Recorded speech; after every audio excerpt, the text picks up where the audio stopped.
What up, Go World? It's me, your boy JDZ, and I'm back at you with another Go Format video. As promised, I was fortunate enough and able to get the newest Go Format champion to come onto the program and to give you a live interview about their Go Format Championship 16 experience. Without further ado, I would like to introduce you to the uncrackable, England's finest, Indoors. How you doing, brother? Hey JDZ, how are you? Hey, first I gotta say thank you for coming onto the program to talk about Go Format. I know it's something that we're both passionate about, and it really means a lot that you were able to do this. And yeah, so if you can, just for the people at home that don't know you as well as I do, go ahead and just introduce yourself and tell us how you got into goats and how did you get to this point. I'm Indoors. I'm 27 years old from England. I've always been a fan of Yu-Gi-Oh! Never really played competitively. Saw some YouTube content during the pandemic, and yeah, I've kind of been hooked ever since. Really, was grinding a lot of DB ladder, and then got involved in the Discord, and was really happy with my progress. And yeah, now I'm here with a GFC under my belt. It feels great. Yeah. So how long you been playing? When did you jump in? So yeah, like playing casually for years. I have games on Game Boy, that sort of thing. Right. I made my dueling book account in March 2021. So that's when I started I'd never played competitively before that in any format. And Goats just looked like the kind of thing I wanted to be playing. I had all the old cards. And yeah, like I said, just grinding and really enjoying playing. And just getting it in and training. Yeah, man, I totally feel you. So as far as major events go, this GFC that just passed is one of the largest Go Format events that we've had. FLC was a huge event. How many major Go Format events have you participated in, and how did you do in those events? Yeah, I mean, my first FLC, I can't remember what number it was. It's funny. I actually played a similar sort of deck to the one I played in this most recent GFC, but I did terribly in 002. The same with the first GFC I entered, went 0-2, and then sort of gradually got better and better. I made it to an obelisk last year, went 0-2. I was glad to make it there. Yeah, but this is the first one. I'd sort of been having some good results where I was getting positive score across the day, which was better than going 0-2 every time. Yeah, we've all been there before. No one wants to go 0-2. That really sucks. I definitely know those vibes, man, for sure. But hey, I got your deck up here. Go ahead and you can go ahead and give a little rundown, man, and tell us why you did this. There's a lot of interesting choices in here. There's a lot of interesting ratios. So you just tell us what some of your thought process were behind this, and yeah, we could do it like that. Go ahead and take it away. Yeah, absolutely.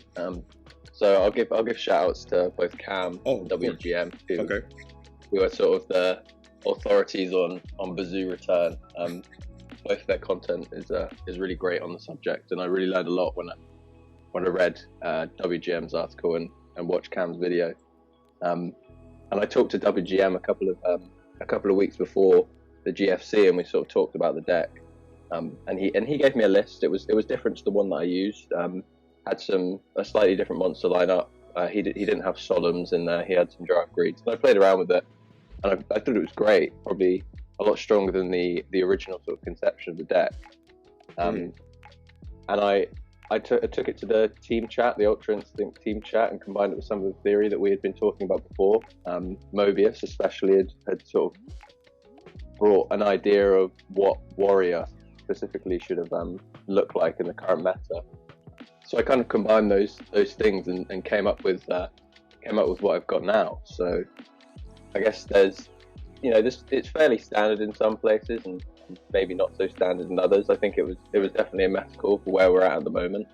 I did really well in the FLC the weekend before, and we felt really comfortable with it. I just decided that I would bring it to the GFC because I thought I did so well in the tournament before.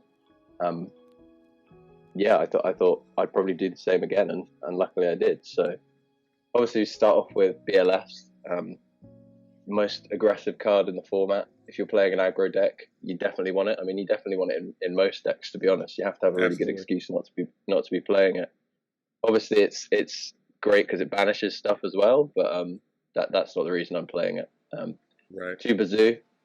He's the MVP of the deck, I guess. He banishes stuff, pumps himself up, big attack. So, you know, in the warrior mirror, it's really useful because if you've got a couple of monsters in the graveyard, you make him bigger than anything they've got. And then equally, you know, against some of the walls that Turbo can apply, he can pump up against like a spy or something. So yeah, he's what the deck all functions around, and the reason the deck's built the way it is because of this card. The original sort of formation of the deck that WGM sort of popularized went with 3. And when I was talking to him, I'd said in the past that, you know, having 3 sometimes feels like you draw it at the worst times, because you don't really want to be opening with this card. You want to see it when you've got some fuel in the graveyard for it. So two's fine because in this deck it's so aggressive and you're knocking life points down so quickly. You only really need him to get the effect off once to have, you know, 2 or 3 big monsters put into the banish zone to bring back with return. So 2 felt fine for me. There was never a time where I was really waiting to draw it to go off, you know. It felt like I saw it at all the right times, to be honest. Yeah, 3 Dekoichi. This is interesting. I mean, this is one again that was in the original Bazoo Return.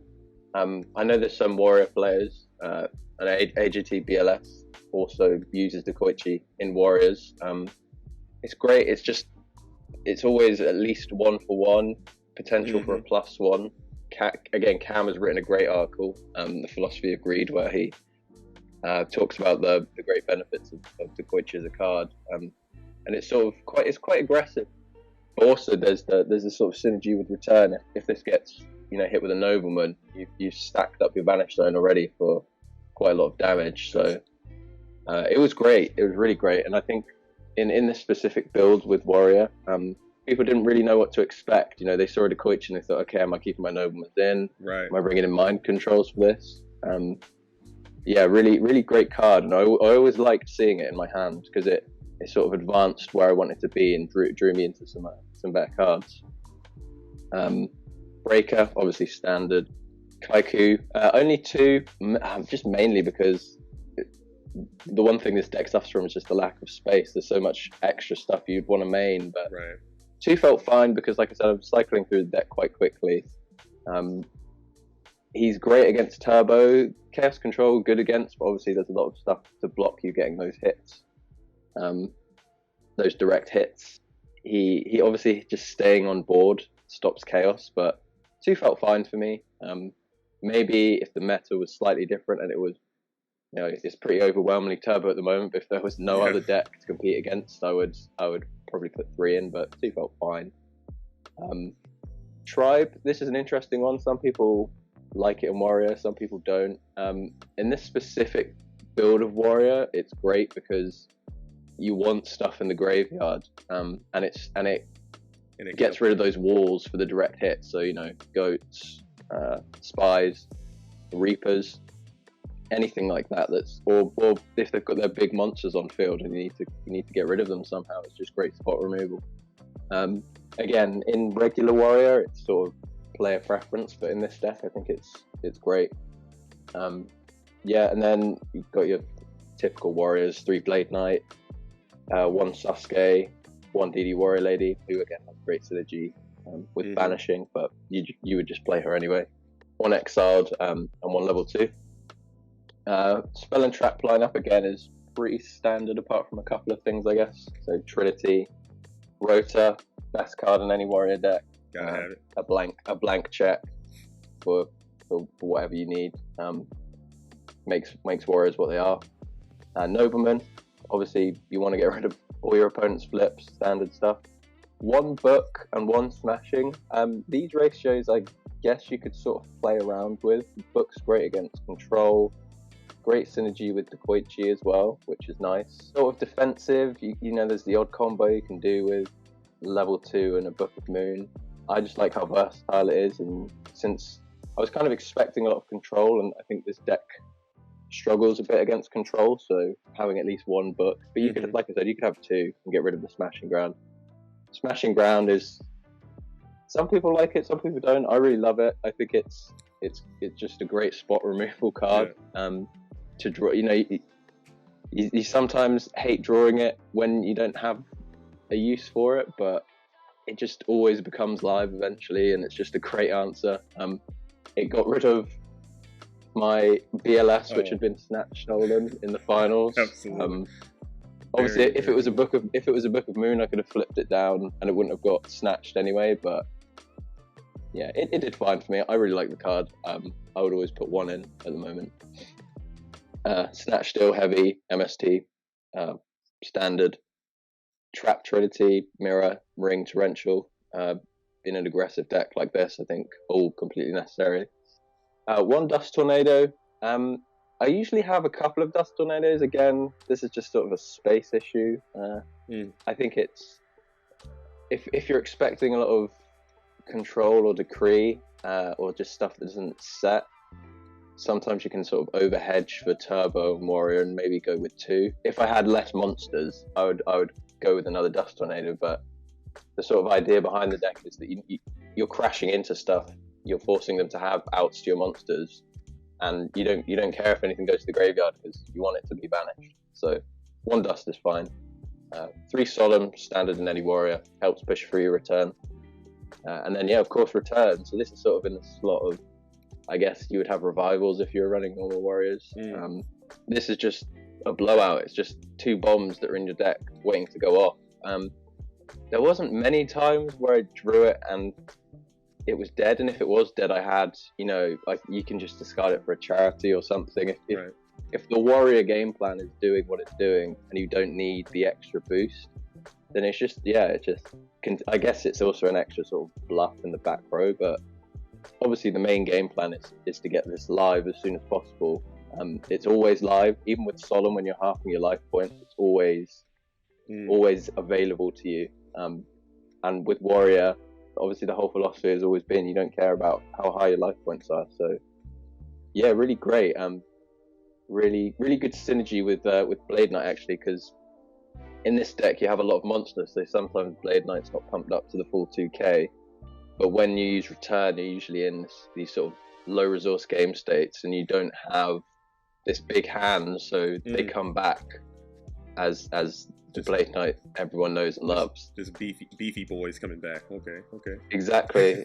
And being able to bring back, like, I did a lot of sort of cute things where, my opponent would have a set on board or a spy, and I was looking to get the game shot, and I had the Sasuke or the Exiled Force banished or the Kaiku banished, and I wanted to bring stuff back to get rid of the Chaos materials. So yeah, I love this card.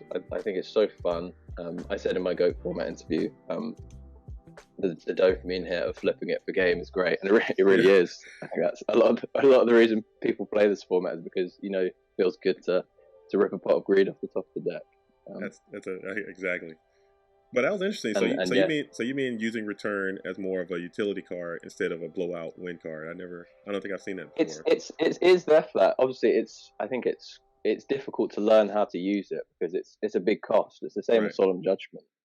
You're halving your life points, so if you're in a low life point situation anyway, maybe giving up, if you're on 1,000 life points, giving up 500 life points to get some extra damage in, maybe that's not bad. But there's sort of reactive cards I'll talk about when I get to the side.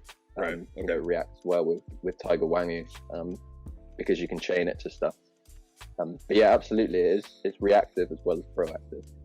And yeah, it's just a great card. And like I said, I always loved playing Bazoo Return, so I was really glad to be able to pilot this deck, which for the meta seemed to be really strong. 2 Dust Shoot. Again, I'd love to run 3. I know a lot of the Warrior builds in the last sort of month or so have had great success running 3 Dust Shoot.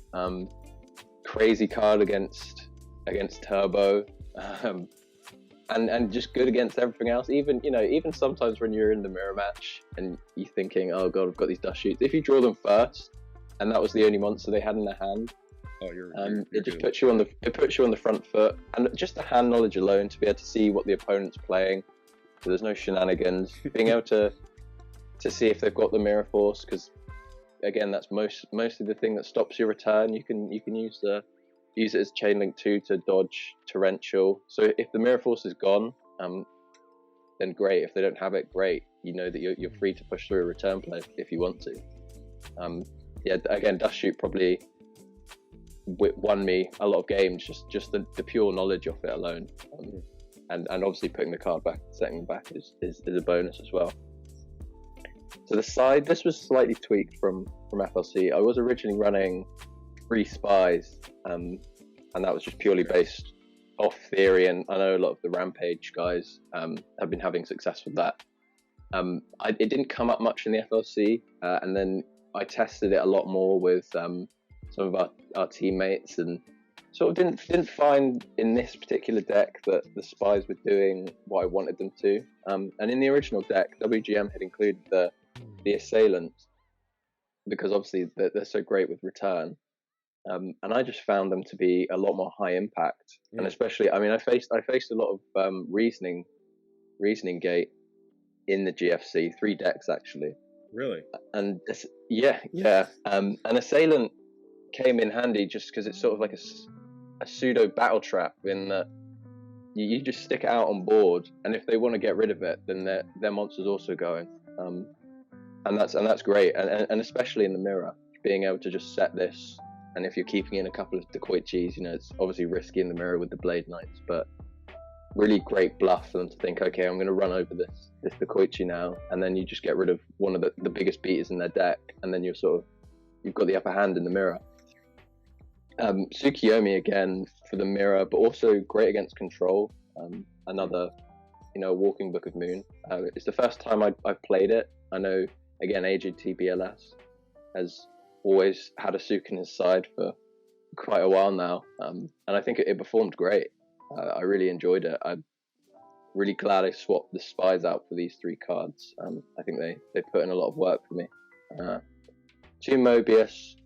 When I had the spies, I was bringing this in for Warrior, but I kind of that felt a bit mid. So now I just bring it in for burn. Anything that's locking you down. Getting rid of the Nightmare Wheels, Area B, Gravity Bind, all the horrible cards that, you know, I play Pandaburn myself, so I know how the deck functions. So yeah, Mobius is great, specifically against Panda as well, because you have to have 4 monsters on your side of the field for them to beat over it. I think it applies a lot of pressure, and forces them, even if they have to, you know, even if you hit 2 chainables, it means that they have to pop those off now rather than, you know, waiting, maybe getting a bit more damage. So yeah, it's great. I love Mobius. Really versatile. Yeah, King Tiger for this deck I think is a good call. Obviously you could have a Shura against goats. King Tiger's a bit more of a blowout, but it's also got this synergy with return where, you know, if they use meta, you can chain, return, bring back King Tiger, and then their Thousand Eyes go straight to the grave. Same if they activate Scapegoats, return again becomes this sort of reactive card. Didn't come up as often as I wanted to, because a lot of the control decks now running Decree, so it sort of shuts down that option, which isn't great, but the option's always there. I've always liked King Tiger over Ashura just for the pure blowout factor. It shuts down, you know, the Tsukiyomi plays, recruiters as well. It's nice to have. In warrior decks, yeah, you could probably put the Ashura in, but for this deck specifically, I think King Tiger's the better choice. Another book and another smashing. Yeah, pretty much the same reasons I mentioned before, and it's nice to have an extra 2 of these, especially against Decree. You know, side out, instead of trying to fight Decree for this meta, I've sort of taken to just siding out traps and making the Decree sort of as dead as possible, really. Okay. Soul Release, this is interesting. This is sort of something that I saw LeBounty playing, and he also sort of teched it with a return in a match I was watching. It's got a really high ceiling, I think, because you can use it in this deck for banishing your own stuff if you don't see a Bazoo and you've got the return and you want to pop off the next turn, say, or you can also use it for banishing spells and monsters from the opponent's graveyard. Against Matt Uber, I think I banished a lot of spells in case he hit the Democ. It can, sometimes it's dead and it sucks, but sometimes it's crazy and it can be a blowout. One is absolutely more than enough. I was mostly bringing it in against Turbo and against the 3 Reasoning Gate decks I faced. It was fine. I didn't get to do any crazy like banish my own stuff and bring it all back. That's kind of what I was hoping I would be able to do, but it was never, I never drew it and thought, oh, I wish this was something else. So it was fine for a side card. Zing, I love Zing.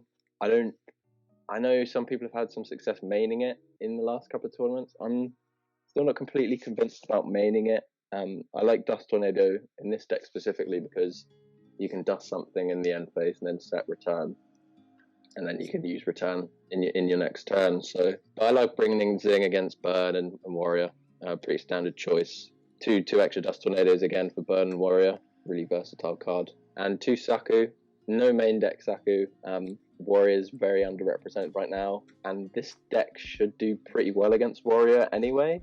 The idea was, set this deck up to beat Turbo really, and have an okay matchup against Control, and just sort of assumed I either won't see a lot of Warrior, or if I do, I think I played obviously SDL was on Warrior, and in FLC I played another Warrior in GFC as well, and I felt comfortable in all those matches. The side is pretty heavy against Warrior as well, so I never felt like I wanted those to be mained, and like I said, that I was really happy with all the ratios. There's not really anything I would change. Obviously, if the meta changed and there was no more Control, you could argue taking out Tribe, you could argue putting in the Sakus over a Book of Boon or something. But for right now, I honestly feel this was great, and I felt the performance in FLC.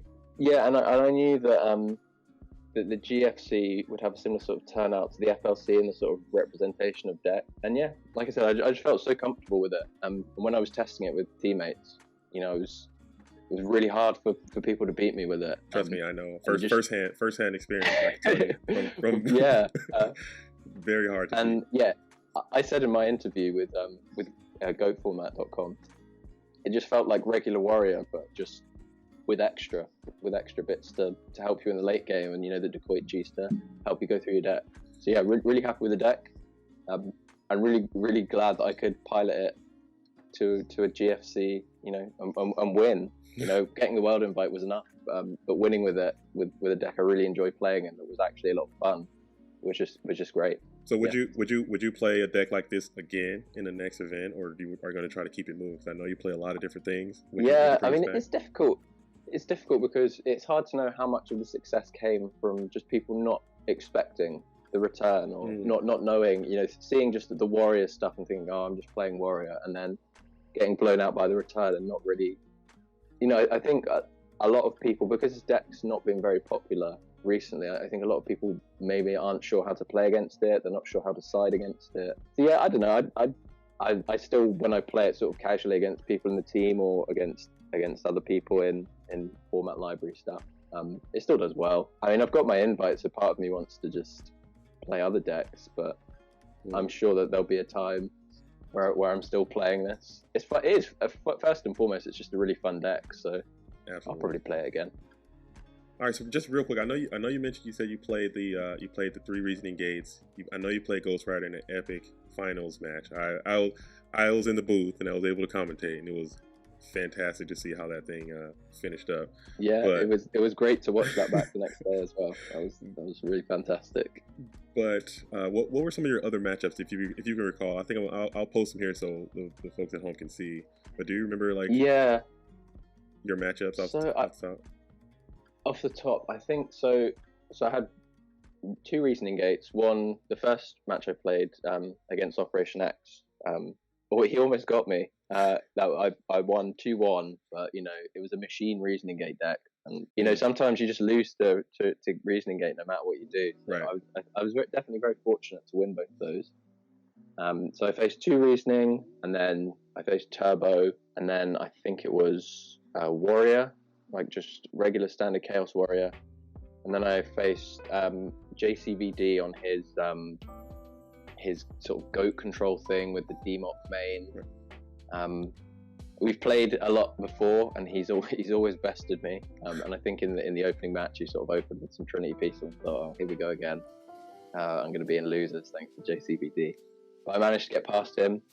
And then I played Mauba with his Steingate, again, another Reaping Gate deck, but this one probably the scariest, because he not only is he a great pilot, he knows exactly what he's doing, but the deck itself is just crazy in the lines that it can take. It can do things that normal reasoning can't. And the fact that he runs one Megamorph, always seems to have it in hand. It's scary. It's a scary deck. And then I think after that was the finals against SDL, and he was on his Warriors and he brought in his Spies and his Mobius. He didn't have too much trouble against the Warrior decks, like I said. And then finally was Turbo again with Ghost Rider, and he was siding into this sort of aggro side, and I played City's Finest in FLC, and he knocked me out in losers, and he was on sort of a similar siding routine. And so I was kind of worried about that, and Ghost Rider's like a great player, much better than I am. Phenomenal Yu-Gi-Oh player. And just so incredibly consistent. So yeah, I had a lot of respect for all of the opponents I was facing, because I knew, any one of these people could have easily knocked me out. Just so happened I saw the right cards, my deck did what I wanted it to do. That was the sort of run I had. How does it feel to be a champion, man? You're going down, GFC 16, one of the largest scope format events, and you took it down. You're a champion now. No one can take it away. How does that feel? Yeah, it feels great. My goal this year was to get a Worlds invite. So like I said, I was so happy when I beat Mauba and I got that invite. I just remember, all caps lock in the team Discord saying, I can't believe I'm going to Worlds. And then sort of remember playing against SDL thinking like, oh, I'm not even bothered if I win this. And then when I did, I was like, oh, I've actually got the chance to take this all the way. Going, yeah. And then I had this big wait. I think I finished my game against SDL. It was about 11 p.m. in my time. And then by the time we got to Ghost, it was 4 a.m. I was tired, but sort of still wired from getting the invite. It feels so good to achieve what I wanted to achieve so early in the year, but also something that I was completely not expecting. I never expected to get a title under my belt. I'm really grateful for the people that made it possible. The people that sort of popularized this deck originally, WGM, for giving me a sort of version of this deck, and everyone in Ultra Instinct for testing with me and helping me with the theory and the ratios for the deck. Like I said, I couldn't have done it on my own. Having a team and just this community where I think everyone genuinely wants everyone to just be better, because everyone wants good competition, and everyone wants the format to do as well as possible. So yeah, it's really great. Right on, man. Hell yeah. And yeah, shout out to everyone that puts on the tournaments and donates their free time to doing this, so me and others can play in it. There's a lot of stuff that goes on behind the scenes that people put an incredible amount of time into the rulings, getting the website, getting the bot that sometimes crashes. But the fact that we even have this bot that does all the heavy lifting for us, I really love the community. It's been a great place to be when the world's been kind of crazy recently. I'm just really happy to be a part of it. That's so dope, man. All right, Indoors, thank you so much, man, for coming on, hanging out with me, telling us how this deck works, coming on to the show. First ever JDZ Plays Go live interview. Hopefully I can get more. I super appreciate you coming here and doing this with me. Thanks for having me. Of course. Love your channel, and love having you in Ultra Instinct as well. Of course. Ultra. Hey, man, we're on the come up, baby. I love it. All right, Indoors. Take care, man. Thank you so much. All right. So, as always, thank you all for tuning in and watching this video. My first ever JDZ Plays Ghost live interview. Yeah, so go ahead and make sure you just leave a like, comment, share, subscribe, and let us know what you think about Indoors' deck. As always, it was a blast and a pleasure to make this video. I hope you all enjoyed this video. Until the next time, stay tuned to JDZ Plays Goats. Shout out to the real ones. Salute to the OGs. Thank you again, Indoors. Ultra Instinct all day, every day. Peace. This program was made possible by the Corporation for Public Broadcasting and by contributions to your PBS station from viewers like you. Thank you.